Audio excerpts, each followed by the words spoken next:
Hey guys, what's up? Basketballer here. We are now on this fifth game for December 28, 2021 NBA Game Day. This is the game between New York Knicks with a record of 15 and 18 and Minnesota Timberwolves, the host or the home team, having a record of 16 and 17. It will be played at 8 o'clock p.m. Eastern Time, so that's 9 o'clock a.m. here in Manila.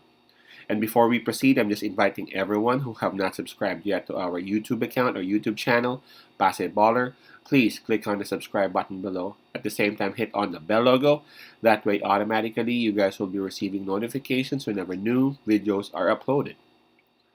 All right, let's take a look at the standings first before we talk about these two teams. For New York Knicks, they are at number 11 in the Eastern Conference. For their last 10 games, they've won only 4, but their last game was a win, and that was a win against who are they up against with? I was watching that game, man.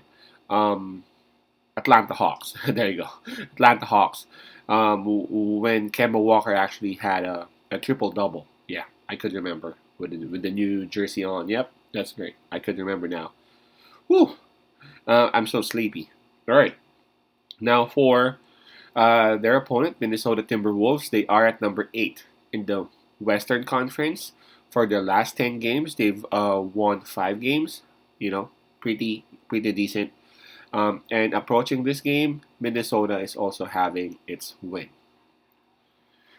Okay, so what do we have here? Minnesota Timberwolves is playing at home, so they have the home court advantage.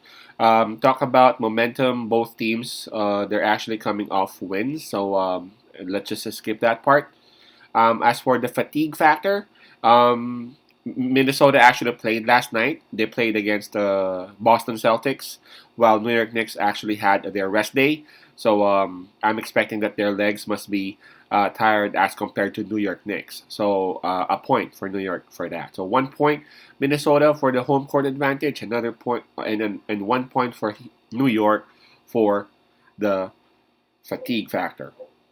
Now let's take a look at the injury list for both teams. For Minnesota Timberwolves, they still have a long list. We have Patrick Beverly, Torian Prince, Anthony Edwards, Naz Reid, D'Angelo Russell, McKinley Wright, Cat or Carl Anthony Towns, and Jared Vanderbilt. So that's 2, 4, 6, 8. 2, 4, 6. Yep, 8 confirmed players out for Minnesota Timberwolves, and that includes their big three. Actually, their game last night, it's like this. Their big three was out. That's why I was really surprised when they actually won against Boston Celtics. But when I checked on the Boston Celtics lineup, who's this? Tatum and actually Tatum and Smart didn't play, but they had Jalen Brown, so I was still surprised that Minnesota actually won. All right, so for New York Knicks, they have Daniel House Jr., Jericho Sims, Kevin Knox, Luka Samanich. I don't know, it's Samanich or Samanich. Derrick Rose, Nerlens Noel, and Miles McBride listed as out for this game. So that's 2, 4, 6, 7. 7 players out for New York Knicks. All right. So in terms of health, I gotta say that New York Knicks would have an advantage on this because number one, they have more players available, and then as to who are available for the New York Knicks compared to who are available for Minnesota Timberwolves, New York Knicks would actually have the edge. New York Knicks they would have Kemba Walker, who is actually on fire. They have Fournier. They have Alec Burks. They have Obi Toppin now. They have Julius Randle. They have Mitchell Robinson. Man, I think Emmanuel quickly would also be playing for them. So again, they have a lot of weapons available, despite of having this list of injury list. I'm talking about New York Knicks. So what happened on the game with Minnesota? Those players that Minnesota Timberwolves had for last night, they were big, man. They were big, and I think I don't know about Boston. I honestly I didn't watch that game because I was watching a different game. Now a surprise, man. I just checked on the whatchamacallit. I just checked on the recap and all that. But that player for Minnesota, that big, Wright, I guess that was his name. Man, he actually had 20, like 20 plus points. Like I was surprised, and I'm also happy to see Greg Monroe. Greg Monroe actually played for Minnesota Timberwolves as well, and he hasn't played since 2019, so that's 2 years, man. Um, Here we go. Yeah, Nathan Knight. So there you go.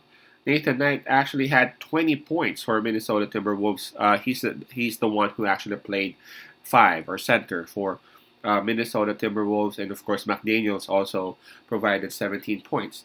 But the one who actually had the most would be Jalen Noel, who had 29. So it's actually good that actually New York Knicks saw what happened last night. So at least the Knicks would have some sort of preparation on how to defend these players. At the same time, Minnesota would be a bit tired coming off that game, although they have some sort of momentum and they want to go out there and play more and prove more.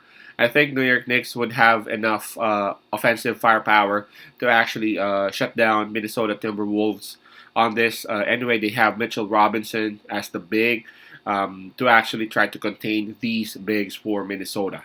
Right, so I'm still picking New York Knicks on this one. New York Knicks has the spread of -5. I'm going with the Knicks on this. New York Knicks -5. Knicks -5. Peace out. Pasay love and God bless.